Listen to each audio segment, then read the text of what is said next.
दुनिया के किसी कोने में दो पहाड़ों के बीच एक ऐसी दीवार मौजूद है जिसके पीछे करोड़ों साल से एक खौफनाक राज दफन है। वो दीवार ईंट या पत्थर की नहीं बल्कि लोहे और तांबे की बनी है और उसके पीछे कैद है एक ऐसी कौम जो अगर आज छूट जाए तो दुनिया का पानी तक पी जाएगी। मैं बात कर रहा हूं याजूज और माजूज की। लेकिन वो दीवार आखिर है कहां और उसे किसने बनाया? यह किस्सा है इतिहास के एक महान बादशाह जुल्करनैन का, जिसे अल्लाह ने जमीन पर बेपनाह ताकत दी थी। वो अपनी फौज के साथ दुनिया के सफर पर निकले, कभी सूरज डूबने की जगह तो कभी सूरज निकलने की जगह। चलते चलते वो एक ऐसी जगह पहुंचे जो दो पहाड़ों के बीच थी। वहां के लोग बहुत अलग थे और उनकी बोली समझना मुश्किल था। वो लोग बहुत डरे हुए थे। उन्होंने किसी तरह जुल्करनैन को समझाया कि ए बादशाह, यहाँ पहाड़ के उस पार से एक मुसीबत आती है। याजूज और माजूज नाम की एक जंगली कौम हम पर हमला करती है, हमारा सब कुछ लूट लेती है और फसाद फैलाती है। उन्होंने कहा, हम आपको दौलत देंगे, बस हमारे और उनके बीच एक रुकावट बना दीजिए। जुल्करनैन सिर्फ एक बादशाह नहीं बल्कि एक नेक इंसान थे। उन्होंने दौलत लेने से मना कर दिया। उन्होंने कहा, जो ताकत मेरे रब ने मुझे दी है वो तुम्हारे पैसे से बेहतर है। तुम बस मेरी मदद करो, मैं एक ऐसी दीवार बना दूंगा जिसे वो कभी तोड़ नहीं पाएंगे। फिर शुरू हुआ दुनिया का सबसे बड़ा इंजीनियरिंग प्रोजेक्ट। जुल्करनैन ने हुक्म दिया, लोहे की बड़ी बड़ी ईंटें लाओ। मजदूरों ने उन दो पहाड़ों के बीच लोहे के टुकड़ों को भरना शुरू किया, यहाँ तक कि वो पहाड़ की चोटी के बराबर हो गए। फिर उन्होंने कहा, अब आग दहकाओ। चारों तरफ आग जलाई गई ताकि लोहा गर्म होकर लाल हो जाए। जब वो लोहे की दीवार आग की तरह तपने लगी तो जुल्करनैन ने अपना आखिरी पत्ता चला। उन्होंने कहा, अब इस पर पिघला हुआ तांबा डाल दो। जैसे ही तांबा लोहे पर गिरा, वो एक दूसरे में ऐसे जम गए कि वो दीवार एक ठोस, चिकनी और अभेद्य चट्टान बन गई। अब वो दीवार इतनी चिकनी थी कि उस पर चढ़ना नामुमकिन था और इतनी सख्त थी कि उसे तोड़ना नामुमकिन। याजूज माजूज ने बहुत कोशिश की, लेकिन वो उस कैद में हमेशा के लिए बंद हो गए।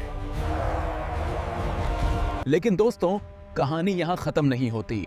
हदीस में आता है कि वो आज भी उस दीवार को तोड़ने की कोशिश कर रहे हैं। हमारे नबी ने फरमाया, वो हर रोज उस दीवार को खोदते हैं, यहाँ तक कि वो आर पार दिखने के करीब हो जाते हैं। फिर उनका सरदार कहता है, चलो बाकी कल तोड़ेंगे। लेकिन अल्लाह की कुदरत से अगले दिन वो दीवार पहले से भी ज्यादा मजबूत हो जाती है। तो वो बाहर कब आएंगे? हदीस में है कि जब अल्लाह का हुक्म होगा तो वो कहेंगे, इंशाअल्लाह कल हम इसे तोड़ देंगे।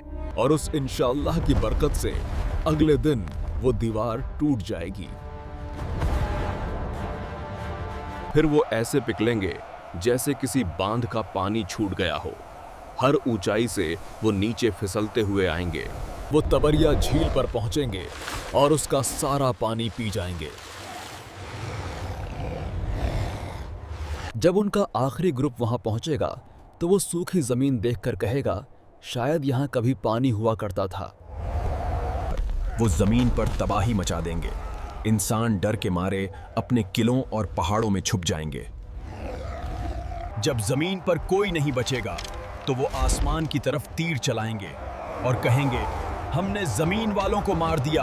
अल्लाह उनकी आजमाइश के लिए उन तीरों को खून में लगा हुआ वापस भेजेगा, जिससे उनका घमंड और बढ़ जाएगा। उस वक्त हजरत ईसा दुनिया में मौजूद होंगे, लेकिन वो भी अपने साथियों के साथ तूर पहाड़ पर पनाह लेंगे। उनके पास खाने की इतनी कमी होगी कि एक बैल का सर भी 100 दिनार से महंगा होगा। वो अल्लाह से दुआ करेंगे, अल्लाह उनकी दुआ कबूल करेगा और याजूज माजूज की गर्दनों में एक छोटा सा कीड़ा पैदा कर देगा। वो एक ही पल में एक साथ ऐसे मर जाएंगे जैसे कोई एक शख्स मरा हो। फिर अल्लाह बड़े बड़े परिंदे भेजेगा जिनकी गर्दनें ऊंटों जैसी होंगी। वो उन लाशों को उठाकर फेंक देंगे। फिर एक ऐसी बारिश होगी जो पूरी जमीन को धोकर आईने की तरह साफ कर देगी। उसके बाद जमीन अपनी बरकतें उगल देगी। एक अनार इतना बड़ा होगा कि कई लोग खाएंगे। ये था वो अंजाम जो उनका लिखा जा चुका है।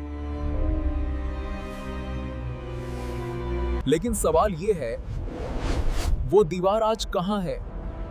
क्या हम उसे देख सकते हैं? कुछ लोग कहते हैं ये चीन की दीवार है, लेकिन ये गलत है, क्योंकि वो दीवार लोहे की नहीं, ईंट पत्थर की है। कुछ विद्वान मानते हैं कि ये रूस और जॉर्जिया के पास दरबंद के इलाके में है। लेकिन कुरान इशारा करता है कि वो दीवार अब शायद कुदरती तौर पर मिट्टी या पहाड़ के अंदर छुप चुकी है। आज की सैटेलाइट टेक्नोलॉजी भी उसे नहीं देख सकती, क्योंकि अल्लाह ने उसे अपनी हिकमत से छुपा रखा है। और यही अल्लाह की कुदरत है। वो चीज हमारे सामने होकर भी ओझल है। कुछ थ्योरीज ये भी कहती हैं कि शायद वो किसी और डायमेंशन में है या जमीन के अंदर, लेकिन सच सिर्फ अल्लाह जानता है। हमें दीवार ढूंढने से ज्यादा अपने ईमान की फिक्र करनी चाहिए,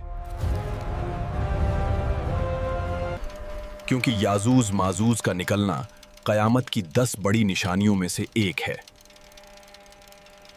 सूरह कहफ में अल्लाह ने यह वाकया इसलिए सुनाया ताकि हम गफलत से जागें। जुल्करनैन के पास इतनी ताकत थी, फिर भी उन्होंने कहा, यह मेरे रब की रहमत है। ताकत और टेक्नोलॉजी पर घमंड मत करो। जो चीज आज हमें महफूज लगती है वो कल खत्म हो सकती है। हम सब एक इम्तिहान हॉल में बैठे हैं और वक्त का पेपर खत्म होने वाला है। अल्लाह हम सबको फितनों से बचाए और खात्मा ईमान पर फरमाए। अगर आपको ये रिसर्च पसंद आई तो वीडियो को लाइक जरूर करें। ऐसी ही और सच्ची कहानियों के लिए चैनल को सब्सक्राइब करना न भूलें।